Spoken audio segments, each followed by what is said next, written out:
الحمد لله وكفى والصلاة والسلام على سيد الرسل وخاتم الأنبياء ونعوذ بالله من شرور أنفسنا ومن سيئات أعمالنا ونعوذ بالله من شرور أنفسنا ومن سيئات أعمالنا ونعوذ بالله من شرور أنفسنا ومن سيئات أعمالنا من يهده الله فلا مضل له ومن يضلله فلا هادي له ونشهد أن لا إله إلا الله وحده لا شريك له ونشهد أن سيدنا ومولانا وحبيبنا وشفيعنا محمدا عبده ورسوله أما بعد فأعوذ بالله من الشيطان الرجيم بسم الله الرحمن الرحيم لقد جاءكم رسول من أنفسكم عزيز عليه ما عنتم حريص عليكم بالمؤمنين رؤوف رحيم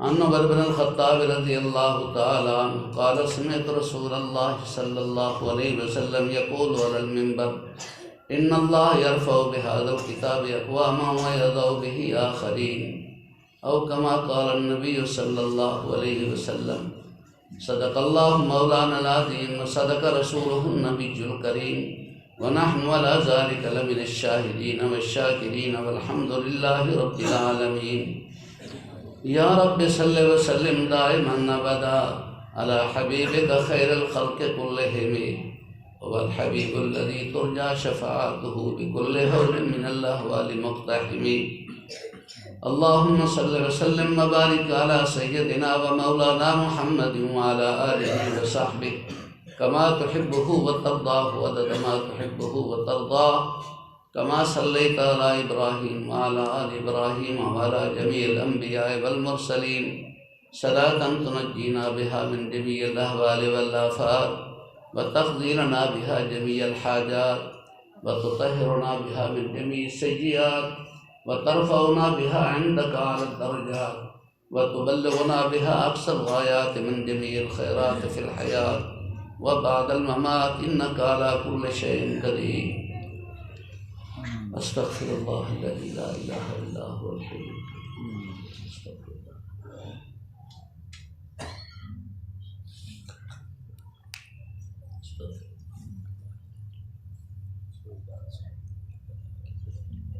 میرے بھائیو، میں کوئی معروف خطیب نہیں ہوں.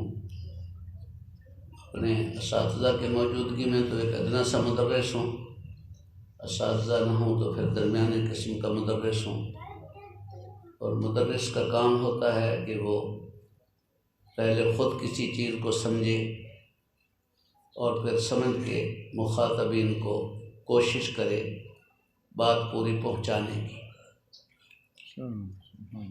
امام لاہوری رحمہ اللہ تعالیٰ سے ہم نے سنا تھا، ہمارے گاؤں میں تشریف لائے تو فرمایا کرتے تھے کہ امام صاحبان کبھی امامت کرتے ہوئے ذہن میں نہ لانا کہ ہم امام ہیں اور سارے مقتدی ہیں. بعض دفعہ مقتدی اتنے پاکیزہ ہوتے ہیں کہ ان کے مقتدی بننے کی وجہ سے امام بخشا جاتا ہے. تو بیان کرنے والا بھی کبھی اس ذام سے بیان نہ کرے کہ میں کوئی بہت بڑا عالم ہوں اور سامنے خدا نخواستہ جاہل ہیں.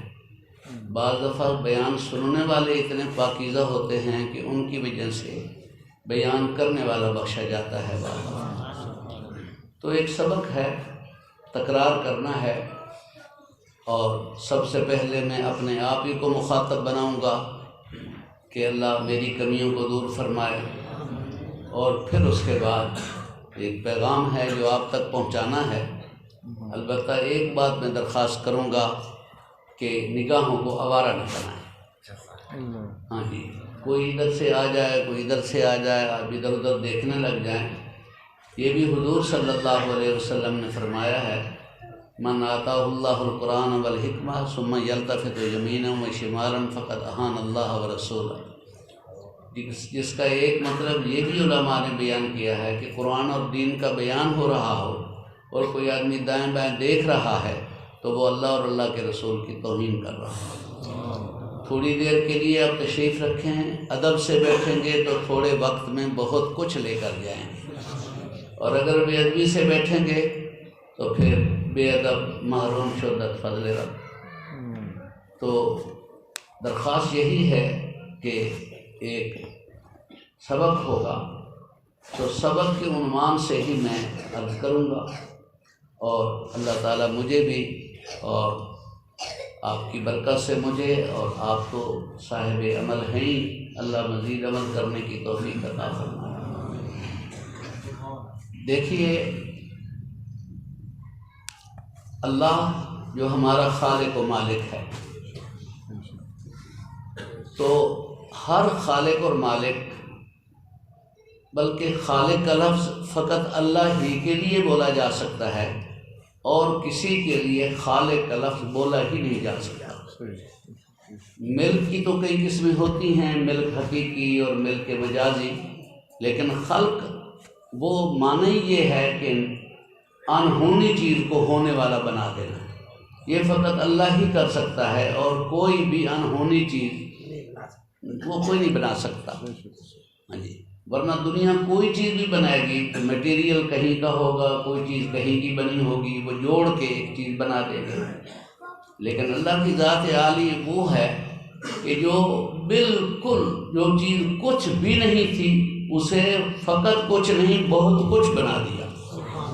یہ فقط خالق و مالک کا کام ہے۔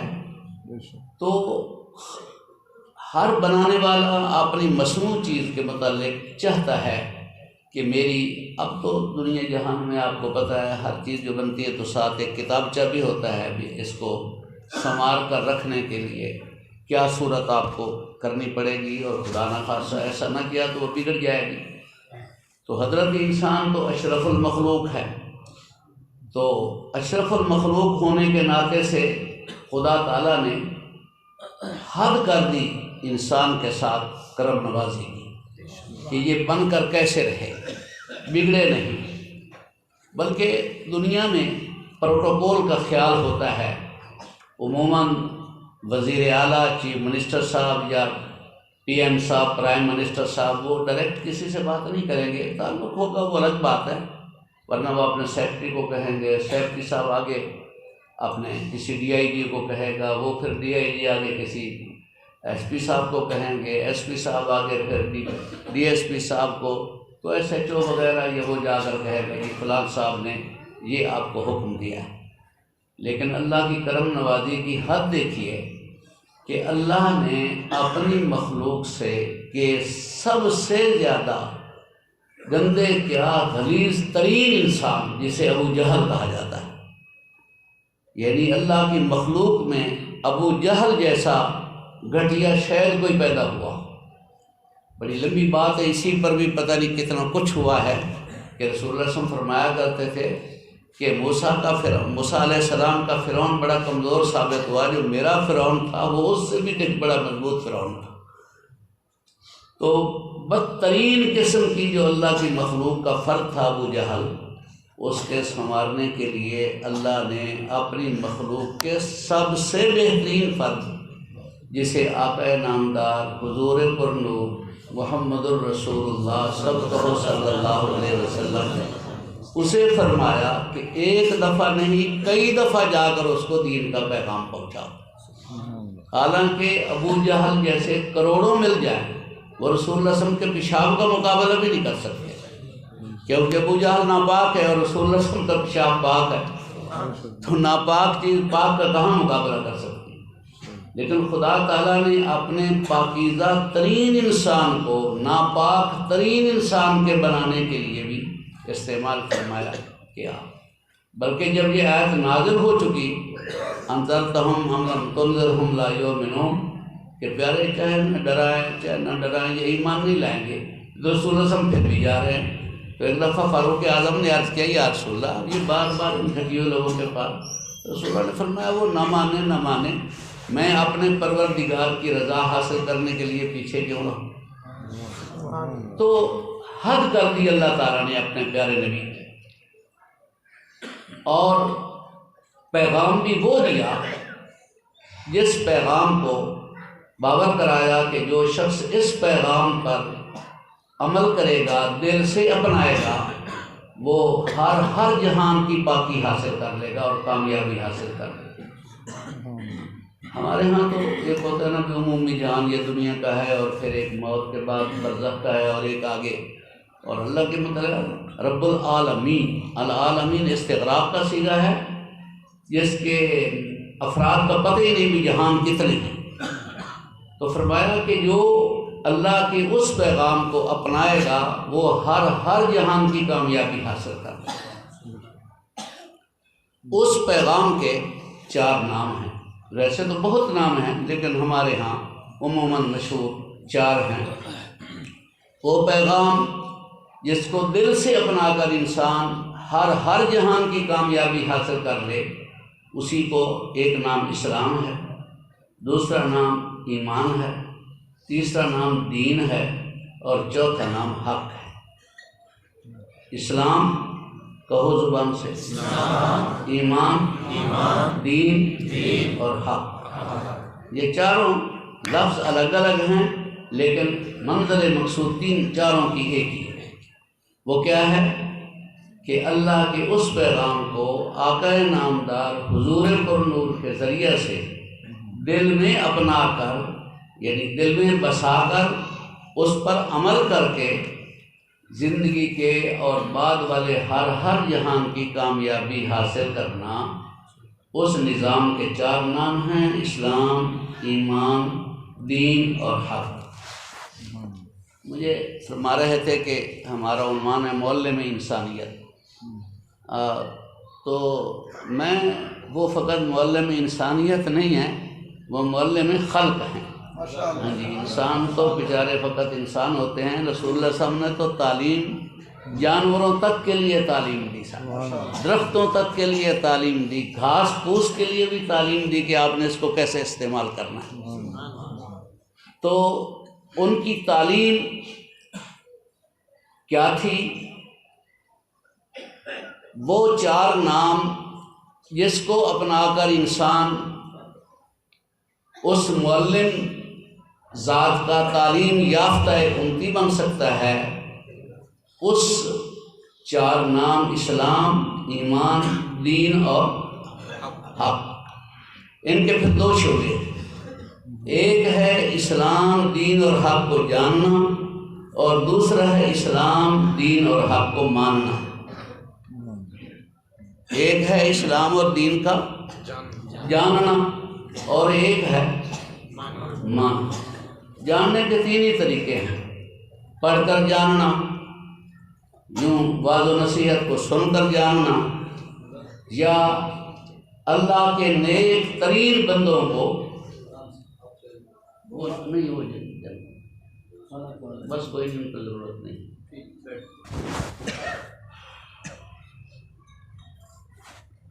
اس دین اور حق کو جاننا، اور ایک ہے ماننا۔ جاننے کے 3 طریقے ہیں: پڑھ کر جاننا، سن کر جاننا، اور اللہ کے برگزیدہ بندوں کی مجلس میں بیٹھ کر ان کے طور طریقے کو دیکھ کر جاننا۔ یہ آخری طریقہ زیادہ کامیاب ہوتا ہے، اسی لیے صحابہ کرام کے سب کمالات کے باوجود بھی ان کی جب نسبت بیان کی جاتی ہے وہ کہتے ہیں کہ صحابی رسول ہے، مانا یہ کہ انہوں نے رسول اللہ صلی اللہ علیہ وسلم کی صحبت کا شرف ملا ہے۔ تو جو اللہ والوں کی مجلس میں بیٹھ کر جانے گا نا، وہ دین سب سے زیادہ پختہ ہوگا۔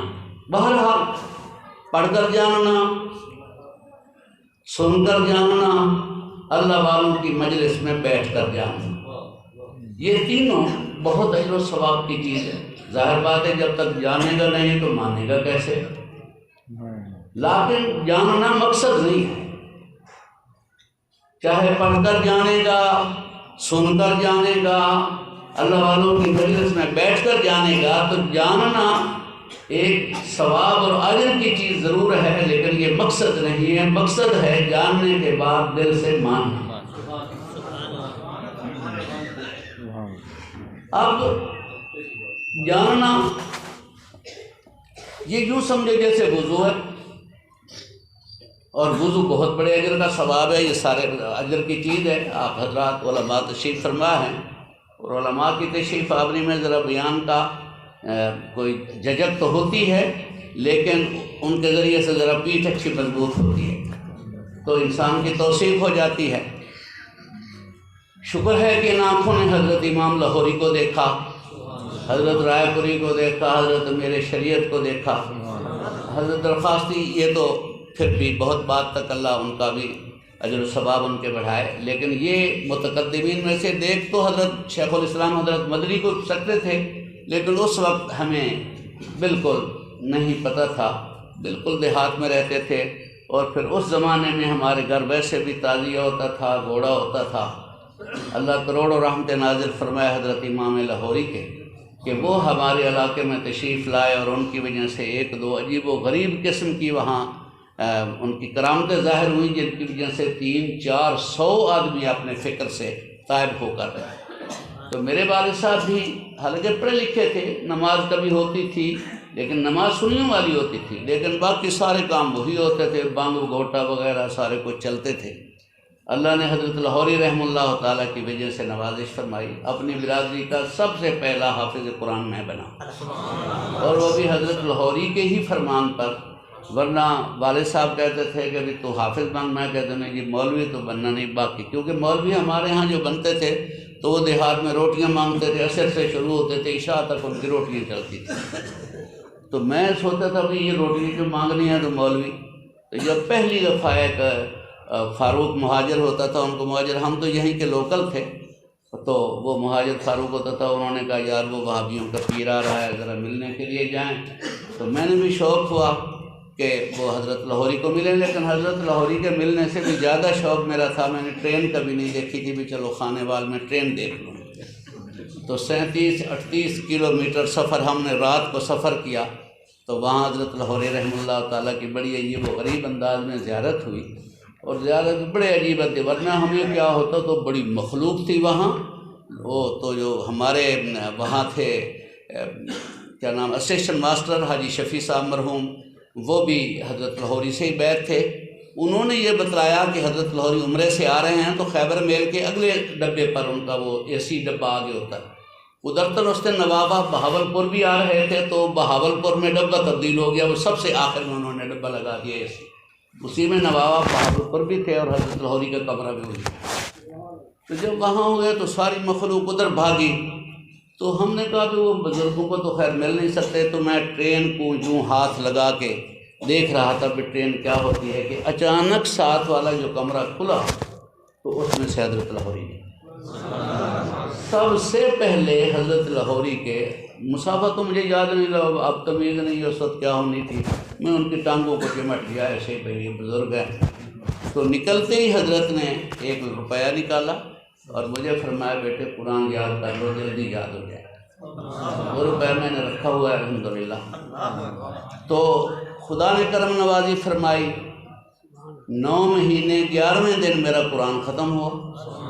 ہاں جی، کبیر والا دارالعلوم تازہ بنا تھا، نابینے استاد تھے ان کے پاس، انہوں نے بٹھایا، اور بٹھایا بھی یہ کہ یہ بھاگ آئے گا، پہلی دفعہ جانگلی قسم کا بچہ ہے تو الحمدللہ میں 9 مہینے 11ویں دن میرا قرآن ختم ہوا، اسی دن حضرت لاہوری کبیر والے تشریف لے آئے، تو آخری سبق بھی میرا حضرت لاہوری نے سنا۔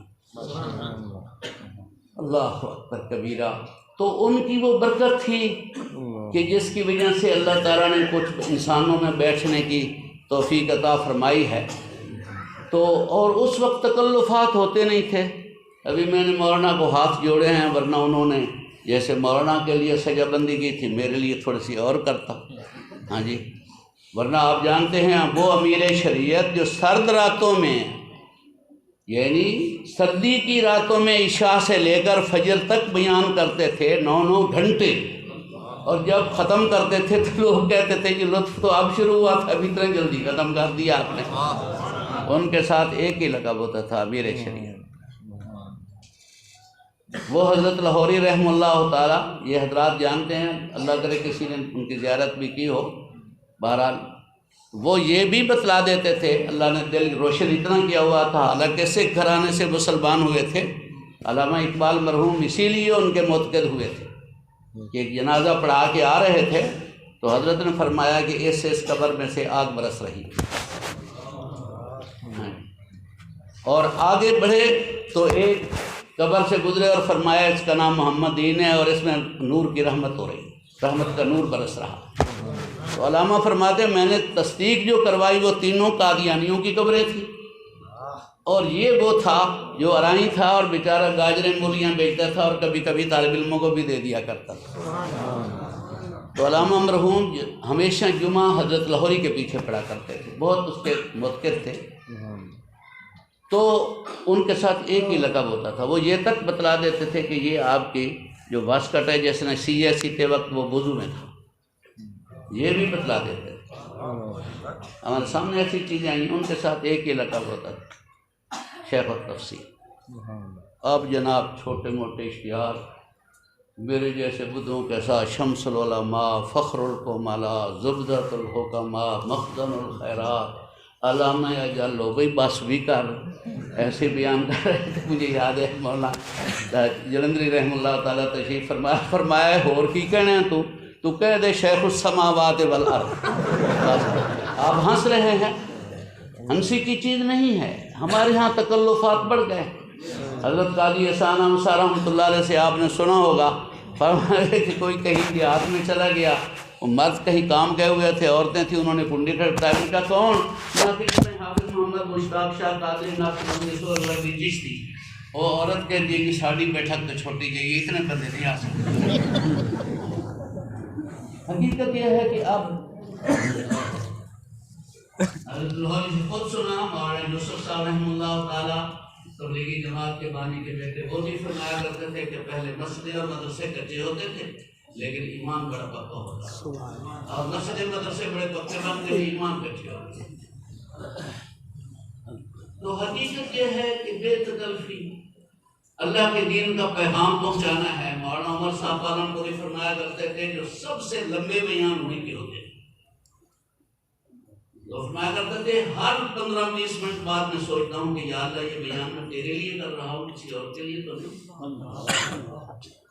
تو میرے بھائیوں یہ بیان کرنا بڑی، یہ پوچھا جائے گا، آپ کو پتہ ہے قیامت کے دن سب سے پہلے جہنم جانے والا عالم ہوگا، سخی ہوگا اور مجاہد ہوگا۔ تو بہت بڑی اللہ تعالیٰ معاف فرمائے اور اللہ ہمیں صحیح کچھ کہنے کی اور اس پر عمل کرنے کی توفیق عطا فرمائے۔ تو ایک ہے دین کا جاننا، ایک ہے دین کا ماننا، جاننے کا بڑا اجر و ثواب، لیکن وضو کی طرح علماء تشریف فرما ہے، رسول اللہ نے فرمایا من توضا، جس انسان نے وضو کیا، اذا غسل یدیہ ویخرج خطایاہ بالیدیہ حتی من اناملہ، جب ہاتھ دھو رہا ہوتا ہے تو ہاتھ کے گناہ جھڑ رہے ہوتے ہیں، کلی کر رہا ہوتا ہے تو زبان سے تعلق رکھنے والے کچھ گناہ جھڑ رہے ہوتے ہیں، ناک میں پانی ڈال رہا ہے تو چہرے سے تو چہرے۔ رسول اللہ صلی اللہ علیہ وسلم کی دعائیں بھی تھیں، آپ کو پتا ہے،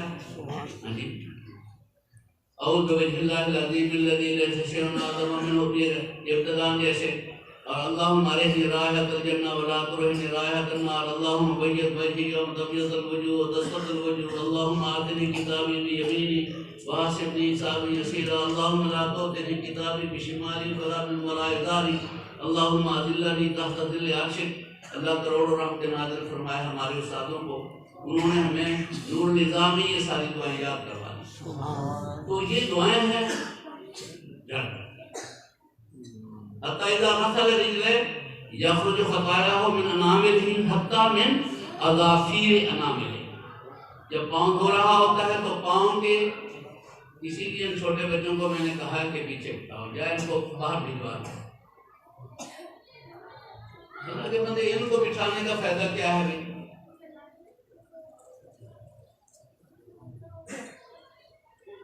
اچھا، اور آخر میں الفاظ کیا ہیں؟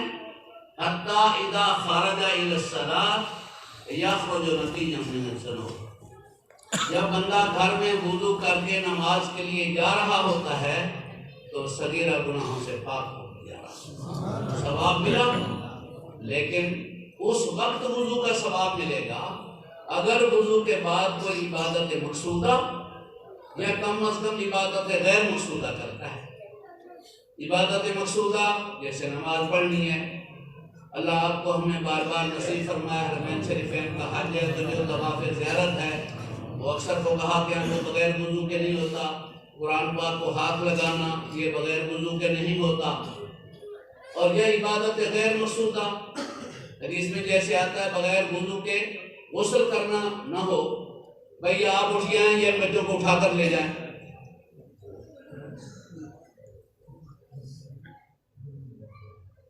آپ کو پتہ ہے میں پہلے کہا میں مدرس آدمی میں خطیب تو ہوں،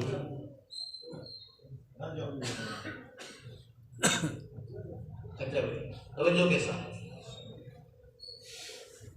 عبادت غیر مقصودہ رسول اللہ نے فرمایا اگر کوئی بغیر وضو کے تلاوت کر رہا ہے تو ہر حرف پڑھنے پر 10 نیکیاں ملیں گی، اگر وضو کر کے کر رہا ہے تو ہر حرف پر 50 نیکیاں ملیں گی، اگر نماز میں پڑھ رہا ہے وضو کے ساتھ ہی پڑھتا ہے تو ہر حرف پر 10 نیکیاں 100 نیکیاں ملیں گی۔ آپ نے سنا ہوگا، بزرگوں نے بھی پڑھی ہوگی ارواح ثلاثہ اکابر کی وہ روایات الطیب اشرف الروایات اور امیر الروایات کا مجموعہ ارواح ثلاثہ، اس میں بزرگوں کے واقعات ہیں۔ تو حضرت امیر خان شاہ صاحب رحمۃ اللہ علیہ فرماتے ہیں کہ میں حضرت گنگوہی رحمۃ اللہ تعالیٰ کے پاس بیٹھا تھا کہ اچانک کوئی آدمی آیا اور انہوں نے کہا کہ ہمارے ہاں بڑا سیلاب آیا اور قبرستان جو ہے وہ سارا کا سارا بہہ گیا، دیکھا سب ہڈیاں چوک وغیرہ سب، اور ایک جگہ دیکھا کہ 2 بالکل حالانکہ پرانا قبرستان تھا اس میں تدفین بند ہو چکی تھی، ہم نے دیکھا کہ 2 اس میں کفن سمیت فوت ہونے والے ٹھیک ٹھاک مردے تیر رہے تھے، البتہ ایک کفن بالکل سفید تھا اور دوسرا تھوڑا سا میلا تھا۔ تو حضرت نے فرمایا کہ میرا وجدان گواہی دے رہا ہے کہ وہ دونوں حافظ قرآن ہوں گے، اور سفید کفن والا وہ وضو کے ساتھ قرآن پاک کی تلاوت کرتا ہوگا، اور جو میلے کفن والا ہے وہ کبھی کبھی بغیر وضو کے بھی کر لیا ہوگا۔ چنانچہ جب تحقیق کی گئی تو واقعتاً وہ امبہٹہ کے قریب کے جہاں حضرت مولانا خلیل احمد صاحب سہارنپوری تھے یا مولانا محمد احمد صاحب جو ہمارے بہاولپور کے، ان کے دادا جو حضرت مولانا صدیق احمد صاحب امبہٹوی تھے، تو وہاں کے وہ 2 باشندے تھے اور واقعتاً دونوں حافظ تھے، اور ایک کبھی کبھی بغیر وضو کے بھی پڑھ لیتا تھا اور ایک وضو کے ساتھ ہی۔ تو وضو کی وجہ سے اللہ پاک نے مردوں کو بھی باقی رکھا، کفن کو بھی اور سفیدی بھی باقی رکھا، اور بغیر وضو جو کر لیتا تھا تو اس کا قرآن پاک کی برکت سے فوت ہونے والا مردہ صحیح، کفن صحیح، لیکن تھوڑی سی میل آ گئی۔ تو وضو مقصد نہیں ہے، ورنہ اگر کوئی زمزم کے ساتھ بھی وضو کرے اور بار بار وضو کرے مناسب نہیں ہے، لیکن اس کے بعد نہ عبادت مقصودہ نہ غیر مقصودہ، تو اس وضو کا بھی ثواب ملے گا۔ کوئی مقصد ویسے وضو کر رہا ثواب نہیں، اس کو الٹا اللہ کی بہت بڑی نعمت پانی کے ضائع ہونے کرنے کا گناہ ہوگا۔ کہ وضو کا مقصد تو ہے نہیں، وضو کے ساتھ تو مقصد یہ ہے کہ اللہ کا ذکر کیا جائے، چلو یہ عبادت غیر مقصودہ ہے، یہ عبادت مقصودہ کی جائے۔ تو دین کا جاننا تبھی ثواب ہوگا، چاہے پڑھنے کی نیت سے، چاہے جلسے سننے کی نیت سے، چاہے اللہ والوں کی مجلس میں بیٹھنے کی نیت سے۔ ثواب جاننے کا تبھی ملے گا جب اصل مقصود ارادہ ماننے کا ہوگا، ورنہ جاننا علماء حضرات سے پوچھ لو، ویل للجاہل مرۃ وویل للعالم 7 مرات وفی روایت 70 مرات۔ اگر کسی جاہل نے کسی دین کے عمل نہیں کیا تو اس کو اگر ایک دفعہ عذاب ہوگا، اور اگر عالم نے اگر خدا نخواستہ عمل نہیں کیا تو اس کو 7 گنا عذاب ہوگا، کیونکہ اس نے ماننے کی نیت سے نہیں پڑھا۔ تو بھائیو، جاننا تھوڑا ہو، ماننے کی نیت زیادہ ہو، اللہ کے ہاں اس شخص کے حیثیت کہیں زیادہ ہے اس شخص سے جو جانتا تو ہے لیکن مانتا نہیں۔ ورنہ جانتے ہیں ان سے پوچھو، قرآن کیا کہہ رہا ہے؟ یعرفونہ کما یعرفون ابناءہم، میرے پیارے جی تو آپ کو ایسے جانتے ہیں جیسے اپنی گمشدہ اولاد کو جانتے ہیں۔ حضرت عبداللہ بن سلام جب رسول اللہ صلی اللہ علیہ وسلم ہجرت کر کے مدینہ طیبہ تشریف لے گئے ہیں، تو جب عبداللہ بن سلام مسلمان ہوئے، بڑا کہ وہ غریب آ گیا ہے، احادیث مبارکہ میں آتا، تو ان سے رسول اللہ صلی اللہ علیہ وسلم نے پوچھا کہ یا عبداللہ کنت تعرفن، عبداللہ تو مجھے پہچانتا تھا؟ تو حضرت عبداللہ نے کہا کہ یا رسول اللہ پہچانتا تھا، اللہ کی قسم میرا ذات سگا بیٹا جس کو میں نے پالا ہے پوسا ہے، اگر وہ کبھی گم ہو جائے اور کئی مہینے بعد ملے تو ممکن ہے اس کے پہچاننے میں کوئی مجھے ہو جائے، آپ کی نبوت میں تو کوئی شک ہی نہیں۔ ذہن میں رکھنا، تو اگر جاننا کام آتا تو پھر ابو جہل کو بھی کام آتا، جانتا تو وہ بھی تھا۔ بلکہ اللہ اکبر، میں کیا عرض کروں میرے بھائیوں، آج ہم نے اپنے نبی کی حیثیت کو گھٹا دیا۔ ہم کلمہ پڑھتے ہیں لا الہ الا اللہ، پڑھو نہ کرو، حدیث میں آتا ہے، علماء تشریف فرما ہے، آج کون مانے سبحان اللہ غرفن فی الجنہ؟ وہ انسان دل سے کہے سبحان اللہ، جنت میں درخت لگ جاتا ہے۔ آپ کا بھی ہمارا بھی اللہ کی نظر سے لگ گیا۔ الحمدللہ غرفن فی الجنہ، لا حول ولا قوة الا باللہ غرفن فی الجنہ، لا الہ الا اللہ غرفن فی الجنہ، اللہ اکبر غرفن فی الجنہ، جنت میں درخت لگ گیا۔ پھر خود رسول اللہ صلی اللہ علیہ وسلم پوچھتے اتدرون ای شجرہ، جانتے ہو وہ درخت کون سا ہوتا ہے؟ تو درخت ہے ہمارے ہاں تو بڑے سے بڑا، پتہ نہیں یہاں کون سا ہوتا ہے، ہمارے علاقے میں بڑے سے بڑا درخت بوہڑ کا شمار ہوتا ہے۔ ہمارے گاؤں میں بھی ایک بوہڑ ہوتی تھی، کہتے تھے کہ 5 شادیوں والے اس میں بیٹھ سکتے تھے، بڑی بوہڑ ہوتی تھی، درخت گر گئی بیچاری دریاؤں میں آ گئے۔ تو بوہڑ اس سے بڑا بھی ہوتا ہوگا واللہ عالم، میرے علم میں نہیں۔ تو جب رسول اللہ نے فرمایا جانتے ہو درخت کیسا ہے؟ کہتے ہیں یا رسول اللہ و رسول عالم، اللہ جانتے، اللہ نے آپ کو علم دیا۔ آقا فرماتے ہیں واللہ الذی نفس محمد بیدہ لو رکب رجل علی جواد وسار 100 عام لا یقطع ظلھا، اگر کوئی آدمی عام نہیں، عربی گھوڑے پر سوار ہو کر عربی گھوڑے پر 100 سال تک اس گھوڑے کو دوڑائے تو وہ گھوڑا تھک ہار کے مر جائے گا، جنت کے ایک درخت کا بھی سایہ ختم نہیں۔ آپ نے بھی اور ہم نے بھی سبحان اللہ تو کہہ دیا، لیکن کیا مانتے بھی ہیں؟ کہاں او میاں یہی جہان مٹھا اگلا کہیں ڈٹھا، او میاں یہی جہان مٹھا اگلا کہیں ڈٹھا۔ آقا فرما رہے ہیں کملے تو نے نہیں دیکھا، میں نبوت کی آنکھ سے دیکھ کر آ رہا ہوں، جہان ہے ہی اگلا۔ یہ کون سا جہان ہے جہاں فرعون حکومت کر رہا ہے اور اللہ کے سچے نبی موسیٰ علیہ السلام کو مجرم بنا کے سامنے کھڑا کیا جا رہا ہے؟ یہ کون سا جہان ہے جہاں نمرود، حامان، قارون جیسے بدبخت، شداد جیسے یہ حکومت کر رہے ہیں اور نبیوں کے نبی سیدنا ابراہیم علیہ السلام کو اٹھا کے آگ میں ڈالا جا رہا ہے؟ یہ کون سا جہان ہے جناب جہاں ابن زیاد اور شمر جیسا بدبخت حکومت کر رہا ہے اور جس حسن اور حسین کو چوم کے آقا فرماتے ہمارے ریحانی من الجنہ، جب میں حسن اور حسین کو چومتا ہوں تو جنت کی خوشبو آ رہی ہوتی ہے، ان کو ذبح کیا جا رہا ہے۔ اور یہ کہہ کر کے یہ لڑنے آ رہے تھے، وہ کم عقل جس نے لڑنا ہوتا ہے وہ بچے بیویاں چھوٹے اور بوڑھے اور بچے چھوٹے چھوٹے ساتھ لے کر چلا کرتا، جیسے اب حکومت کریے تو تقریب دار، یہ بیچارے جو بچے پڑھ رہے ہیں یہ ان کا تقریب دار ہے۔ میرے بھائی ہنسی کیا ہے؟ حقیقت یہ ہے کہ یہ حقیقت کا جہان ہی نہیں ہے۔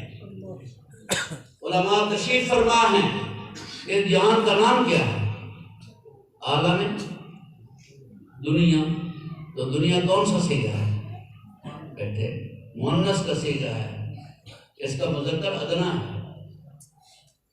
اللہ ہمارے اساتذہ کو کروڑوں رحمت نازل فرمائے جنہوں نے ہمیں وہ ساری جو ہے وہ پوری باب رٹھا دیے تھے، ادنا ادنیان ادنا نادان وعدین والمؤنث منہ دنیا۔ یہ دنیا مؤنث کا صیغہ ہے، ادنا مذکر کا صیغہ ہے، جو معنی دنیا ادنا کا ہے وہی معنی دنیا کا ہے۔ انتہائی ہلکا یہاں کوئی قیمت نہیں۔ میں اپنے پوتوں کو دفنا چکا، حالانکہ آیا میں پہلے تھا تو پہلے جانا مجھے تھا، میرا پوتا میرے بیٹے کے بھی بعد آیا ہے، نواسے نواسیاں میرے بعد آئے ہیں، میں اپنے ہاتھ سے ان کو دفنا رہا ہوں، ابھی نہیں سمجھ آیا کہ جہان کیسا ہے۔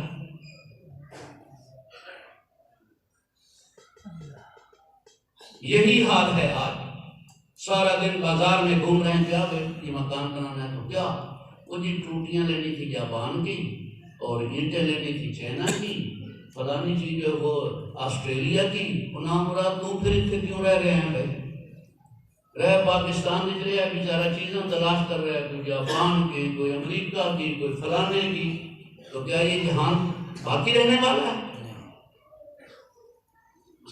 یہی آقا معلم انسانیت کی سب سے بڑا کمال یہی ہے کہ حقائق سمجھائے، او میاں جہان یہ نہیں ہے، جہان وہ ہے جس کو تم کہتے ہو مر گیا۔ جہان شروع ہی وہاں سے ہو رہا ہے۔ یہاں تو جج کو خریدا جا سکتا ہے، انصاف کو خریدا جا سکتا ہے، حکومتیں خریدی جا سکتی ہیں، ڈنڈا کام آ جاتا ہے۔ جہان وہاں سے شروع ہو جائے گا جہاں ایک اللہ کے نبی سے کوئی سوال نہیں ہوگا، یا جن کے متعلق آقا نامدار حضور پرنور نے فرمایا کہ جو انسان تہجد کا عادی بن گیا اللہ کی رضا کے لیے، یدخلون الجنۃ من غیر حساب، قیامت کے دن آئے گا کہ وہ مسلمان جو صبح اٹھا کرتے تھے تتجافى جنوبهم من المضاجع يدعون ربهم خوفا وطمعا، کہ وہ لوگ جو تہجد کے لیے اٹھا کرتے تھے وہ کھڑے ہو جاتے۔ رسول نے فرمایا وہم قلیل، بہت تھوڑے ہوں گے، فرمایا کہ تم بغیر حساب کتاب کے جاؤ۔ باقی ہر ایک سے، چاہے شیخ الحدیث ہوا چاہے کچھ ہوا، اس سے ایک ہی سوال ہوگا، من رب، جس پروردگار نے گندے نطفے سے تجھے یہاں تک بنا کر بھیجا تھا، اس رب کو کتنا مانا ہے؟ من نبیوں، جس پیارے نبی کی دعاؤں سے تو بندر اور خنزیر بننے سے بچا رہا۔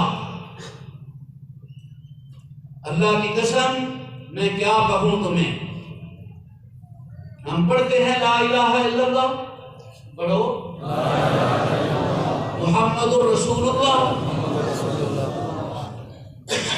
تو کیا محمد کو رسول اللہ مانتے ہیں؟ محمد رسول اللہ مانتے ہوتے گاڑی مڑاتے؟ میں مزاح نہیں کر رہا، اپنے آپ کو اللہ جانتا ہے، خدا کی قسم میں اس وقت یہ سمجھ کے بیٹھا ہوں کہ آپ سب سے زیادہ حقیر اور گیا گزرا میں، لیکن میں نے ڈاکیے کا کام کرنا ہے۔ ڈاکیے سے یہ نہیں پوچھا جاتا تو میراثی ہے، یہ تو سب کیا نام ہے، کسائی ہے یا موچی ہے یا سید ہے، دیکھا جاتا ہے کہ لفافہ صحیح پہنچا رہا ہے یا نہیں۔ اللہ سے یہی درخواست کر رہا ہوں کہ یا اللہ تیرا پیغام صحیح پہنچے، ورنہ انگریز کے آنے سے پہلے ثابت کر دو کہ اگر کسی مسلمان نے کبھی داڑھی مڑائی، اس بے ایمان نے آ کر ہماری داڑیاں مڑائی تاکہ ہمارا اپنے پیارے نبی سے تعلق ختم ہو۔ کیونکہ محبت کی ادنا علامت یہ ہوتی ہے کہ محبوب کا چہرہ اچھا لگنے لگ جاتا ہے۔ ماں کیا کہتی ہے، دیکھ دیجیے ہمیں اچھا دی ہے، اور ہمیں آقا کا چہرہ پسند ہے۔ اور میں اپنی بات نہیں کر رہا ہوں، علماء تشریف فرما ہے، اللہ آپ کو ساروں کو 5 وقت کا نمازی بنائے۔ کیا نماز میں نہیں پڑھتے؟ الحمدللہ رب العالمین۔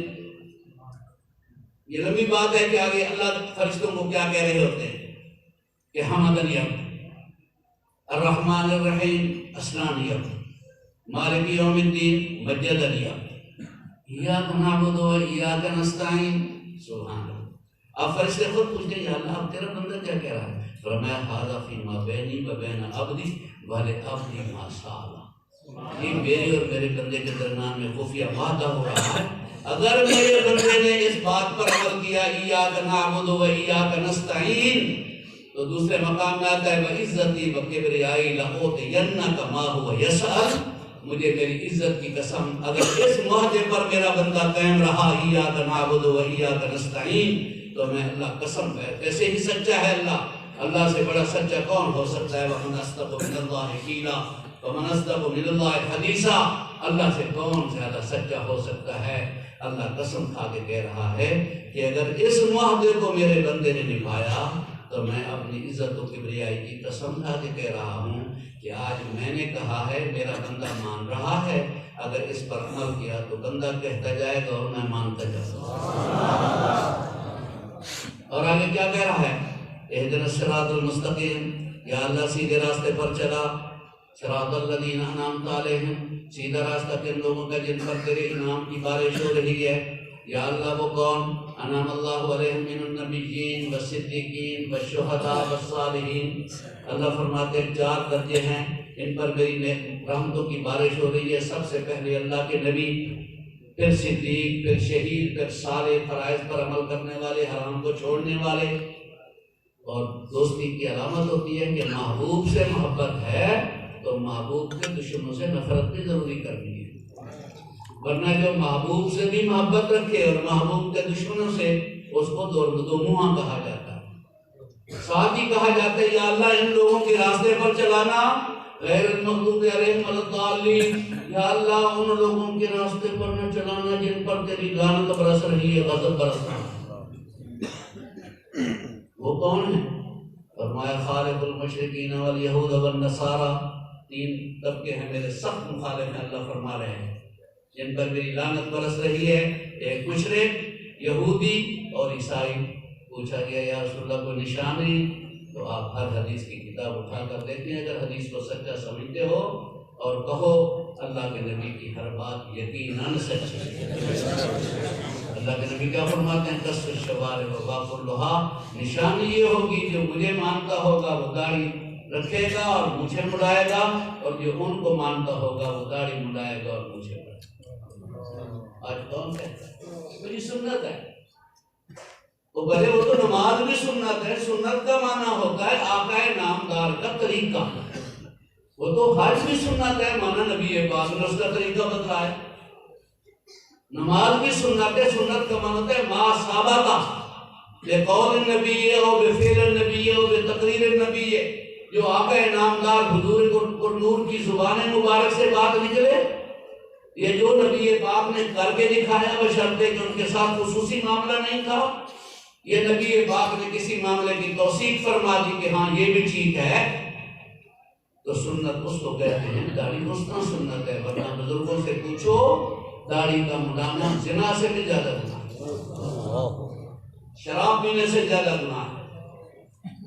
میں آپ کو کیا واقعات اللہ کی قسم میں اپنی آنکھوں سے، مدینہ منورہ رہتے تھے اس وقت، حضرت مولانا زکریا صاحب رحمۃ اللہ علیہ کے حضرت حضرت علی میاں اور بڑے بڑے علماء حضرات، مولانا یوسف صاحب تبلیغی جماعت کے جو بانی کے بیٹے تھے، وہ بھی اس موجودہ پر بالکل رو رہے۔ انہوں نے باقاعدہ اب بھی بزرگوں نے سے ثابت ہے کہ جب داڑھی مڑا کے کوئی جا کے رسول اللہ صلی اللہ علیہ وسلم کے روضہ اقدس پر جائے اور صلاۃ و سلام پڑھے تو نبی پاک وہ زندہ ہے۔ فرما رہے ہیں من صلی علیہ عند قبری سمیعتہ ومن صلی علیہ نائما ابلغتہ، جو انسان ایمان اور ادب کے ساتھ میرے روضہ اقدس پر آ کر صلاۃ و سلام پڑھے تو میں نبوت کے کانوں سے خود سنوں گا۔ ومن صلی علیہ نائما ابلغتہ، اور جو کسی دنیا جہان کے حصے میں درود و سلام پڑھے بشرطے کہ ایمان بھی ہو اور ادب بھی ہو، تو فرماتے ہیں ان للہ ملائکۃ سیاحین، اللہ نے کروڑوں فرشتوں کی ڈیوٹی یہ لگائی ہے کہ ایمان اور ادب والے امتی کا سلام لے کر نبی پاک کو نامی نیل کر کے پہنچا دیتے ہیں کہ یا رسول اللہ یہ سلام آج آپ کے امتی نے اتنی دفعہ پڑھا ہے۔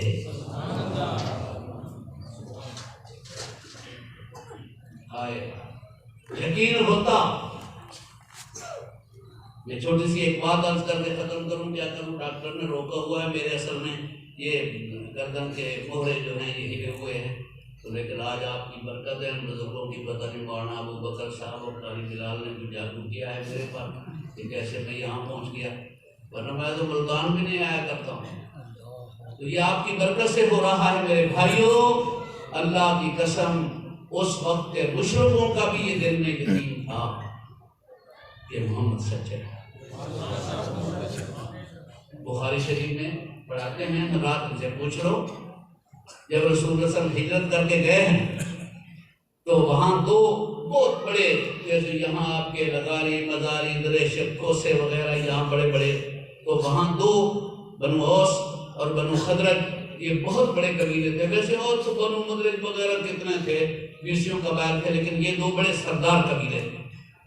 خزرج قبیلے کے سردار حضرت سعد بن عبادہ تھے اور اوس قبیلے کے سردار حضرت سعد بن معاذ رضی اللہ تعالیٰ عنہ، وہ بھی صحابی وہ بھی صحابی.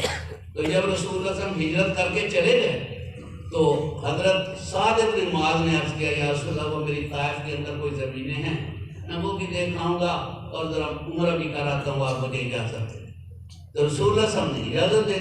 ابھی بدر کا واقعہ نہیں پیش آیا تھا غزوہ بدر کا، تو وہاں گئے تو ان کی دوستی تھی امیہ بن خلف کے ساتھ ہی. امیہ بن خلف اور ابی بن خلف یہ دو بھائی تھے اور بڑے سردار تھے. ساروں کا سردار تو ابو جہل تھا جس کو ہم ابو جہل کہتے ہیں، لیکن عرب لوگ اس کو وہاں کے مشرق اس کو ابو الحکم کہتے تھے، یعنی چیف جسٹس آف سپریم کو. وہ ابو الحکم یعنی ساروں کا جس کا حکم کوئی نہیں ٹال سکتا تھا. وہ سب سے بڑا سردار، نیچے والے عتبہ شیبہ امیہ یہ وغیرہ یہ سارے کے سارے سردار تھے. تو حضرت سعد بن معاذ کا کی دوستی امیہ بن خلف کے ساتھ تھی. پہلے یہ بھی مشرک تھے، اب اللہ تعالیٰ نے آقا نامدار حضور پر نور کی برکت سے ان کو مسلمان بنا دیا. اب یہ عمرہ کرنے کے لیے گئے ہیں تو وہاں اس کے امیہ بن خلف کے پاس جا کر ٹھہرے ہیں. تو کہتے کیسے آنا ہوا؟ کہتے کہ آپ کو طائف کی زمینوں کا بھی دیکھنا تھا اور عمرہ بھی کرنا ہے. تو انہوں نے کہا یار وہ عمرے والا معاملہ یہ ہے کہ مجھے ہم کو پتہ چل گیا نا ہمارے بڑے سردار کو کہ میں نے ان کے مخالفوں کو ٹھہرایا ہوا ہے تو آپ میرے بھی مخالف لیکن پرانے زمانے کے دوست ہیں جنہوں نے نبھائے ہیں تو اتنا جلدی نہیں ہو سکتا. دوپہر کے وقت بڑی گرمی میں سارے سو جاتے ہیں تو اس وقت میں تجھے چپکے سے وہاں طواف کرا کے آؤں. ٹھیک ہے. دوپہر کو آپ کو طواف کرا رہا ہے، وہ نام مراد اس نے ابو جہل آ گیا. اس نے دیکھا تو میرے بھائیو اسی لیے ہماری ان بدبخت حکومتوں نے ہمارے نصاب بدل دیے. ورنہ یقین جانیے ہم نے تیسری جماعت میں یہ سارے حضرت صحابہ کرام اور مجاہد کون سے ہوتے ہیں، صوفی کون سے ہوتے ہیں، حضرت جنید بغدادی، معروف کرکی، سری شکتی وغیرہ سارے پڑھ لیے تھے ہم نے تیسری جماعت. بلکہ ہمارے ماسٹر شمس الدین صاحب مرحوم لدھیانے بھی ہوتے تھے، وہ کہتے ہیں پتر اگر سکول بنے تھے پگڑی بن کے آنی پہ گئی. لو آج جناب ان پر ننگے سر نمازیں شروع ہو گئی. اس زمانے میں وائس رائے کی مجلس میں بھی ہمارے جو نواب جاتے تھے کلے باندھ کے جاتے تھے. نوابوں کے کلے ہوتے تھے، آپ دیکھ لو سارے مزاری زرداری وغیرہ یہ سارے کے سارے جو ہے کلے. آپ ان بدبختوں نے وہ ہوٹلوں کے پیروں کو کلے پہنا دیا تاکہ نبی پاک کی پگڑی کی توہین. میرے بھائیوں خدا کے لیے قرآن اور حدیث کو پڑھو. اللہ نے قرآن اور حدیث میں وہ طاقت رکھی ہے کہ 100 کوئی کوشش کرے کہ میرے پر اثر نہیں ہوگا تب بھی قرآن کی وہ عظمت ہے کہ وہ اثر اپنا. دریا اپنے راستے خود بناتے ہیں، دریا کھودنے نہیں پڑتے، کھالے کھودنے پڑتے ہیں، راجبا کھودنے پڑتے ہیں، نہریں کھودنی پڑتی ہیں، دریا کھودنے نہیں پڑتے. قرآن اور حدیث دریا ہیں، یہ اپنے راستے خود بناتے ہیں. ان کا اپنا ایک اثر ہے. غیر شعوری درجے میں ہوتا ہے میری جیب میں آپ پھول رکھ دیں تو نہ پھول میں عقل اور شعور ہے نہ جیب میں، لیکن خوشبو آنے لگ جائے گی. میری جیب میں آپ تمباکو رکھ دیں، نہ تمباکو میں عقل ہے نہ میری جیب میں عقل ہے، لیکن بدبو آنے لگ جائے گی.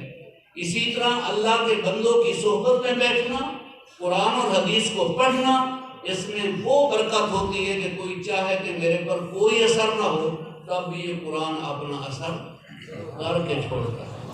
کیا کیا تمہیں میں واقعات سناؤں میرے بھائی.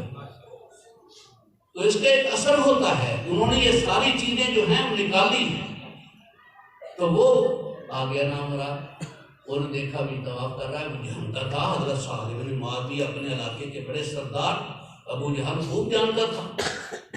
تو یہ پوچھتا ہے امیہ بن خلف سے، میں یہ توفو آدھر بیت آمنہ یہ بڑے آرام سے کعبۃ اللہ کا طواف کون کر رہا؟ تو امیہ نے تو اتنا ہی کہا ہذا واقعی الیسربی، یہ میرا مدینے سے آیا ہوا ایک دوست ہے. مدینہ میں کہہ رہا ہوں اسے یسرب کہتے تھے، یہ یسرب سے آیا میرا دوست ہے. لیکن حضرت سعد بن معاذ خود بولے اما تعرف، تو جانتا نہیں ہے انا سعد بن معاذ، میں سعد بن معاذ طواف کر رہا ہوں. تو ابو جہل کہتا ہے اچھا ابیت محمدن و اصحابہ وقت تطوف آمنا لہذا البیت، ہمارے دشمنوں کو تو نے محمد اور ان کے ساتھیوں کو ٹھکانہ دیا ہے، اور یہاں جو ہے تو آرام کے ساتھ طواف کر رہا ہے۔ دین کی ایک بہت بڑی دعوت اور طاقت ہوتی ہے۔ حضرت علی رضی اللہ تعالیٰ عنہ چھوٹے چھوٹے سے قد کے تھے، یہ صحابہ کرام میں سے سب سے چھوٹے قد کے حضرت عبداللہ بن مسعود اور حضرت علی، یہ چھوٹے قد کے صحابہ فرماتے ہیں کہ بڑے بڑے قد والے بیٹھے ہوتے اور یہ کھڑے ہوتے تو برابر لگتے ہیں۔ تو ایک دفعہ حضرت علی رضی اللہ تعالیٰ عنہ سوکھے ٹکڑے کھا رہے تھے، چبا چبا کے تو پسینہ آیا ہوا تھا۔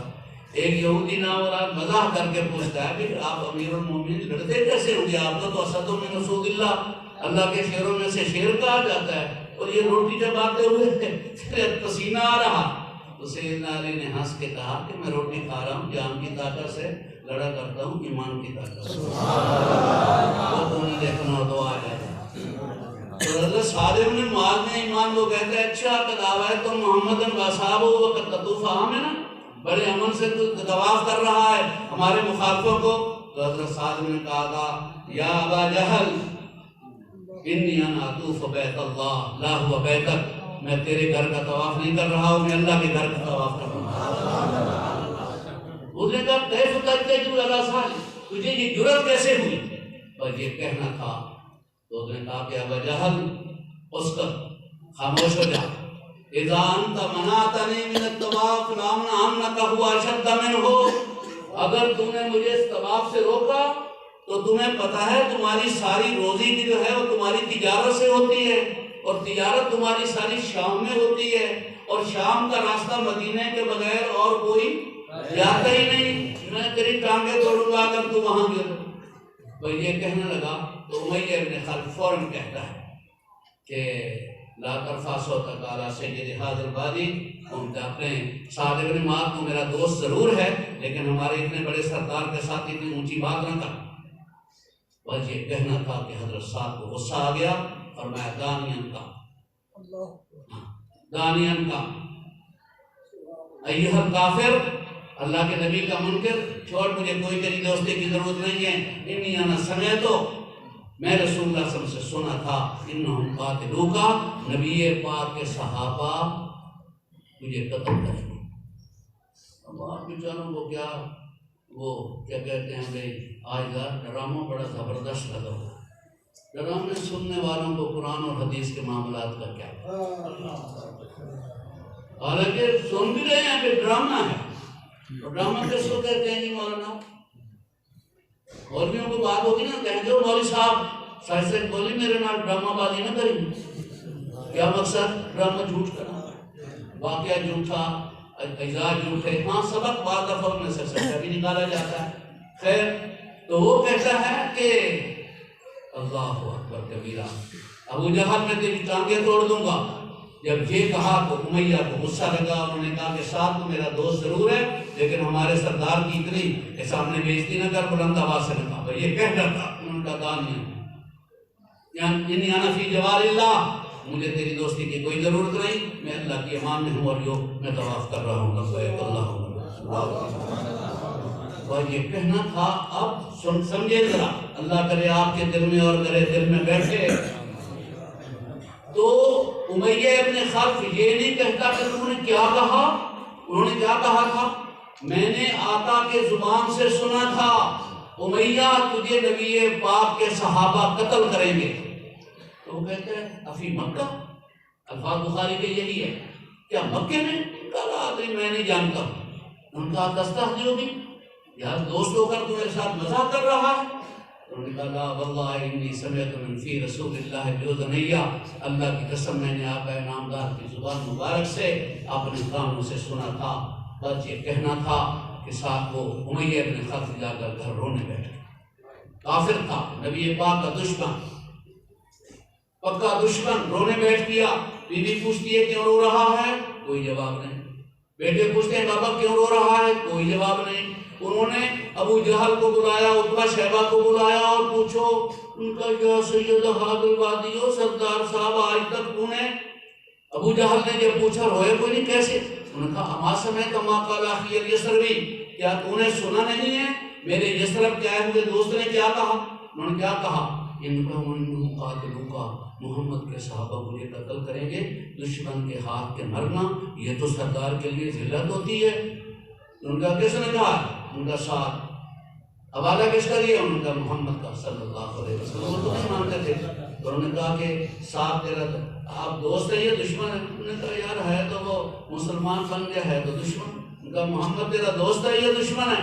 انہوں نے کہا وہ بھی دشمن علیہ باللہ۔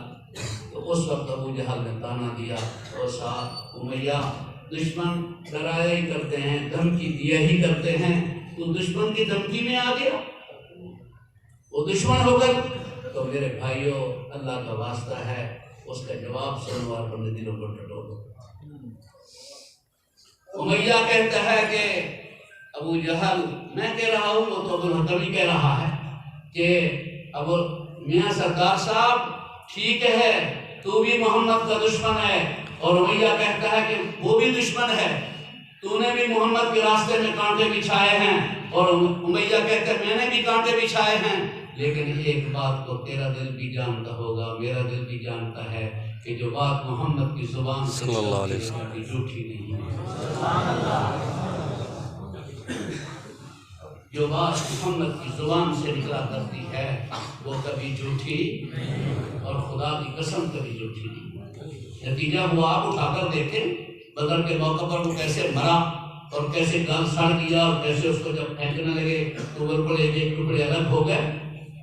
خدا کی قسم ایک ہی زبان اللہ کے نبی کی ہوتی ہے جس زبان سے کبھی جھوٹ کیا خلاف واقعہ بات بھی نہیں نکل سکتی۔ انسان کی چار حالتیں ہوتی ہیں: جاگتے ہوئے، سوتے ہوئے، جان بوجھ کر اور بھول کر۔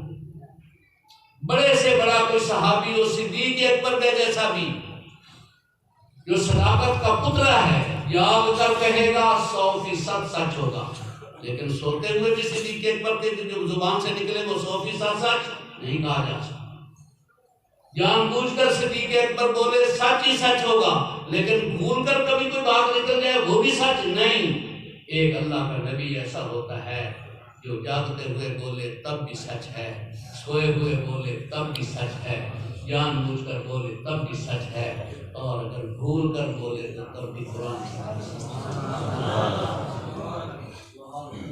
نبی پاک نے فرمایا کہ مشرک اور یہود و نصارہ کی نشانی یہ ہے کہ قص الشوارب وافر میرے بننا ہے تو داڑیاں رکھواؤ اور مونچھیں کٹواؤ، اگر ان کے بننا ہے تو داڑیاں منڈاؤ اور مونچھیں۔ تو میرے بھائیوں میں اللہ کا واسطہ دے کر اگر کہو میں آپ کے پاؤں پکڑنے کے لیے تیار ہوں، ہم محمدی ہیں یا یہودی نصارہ ہیں؟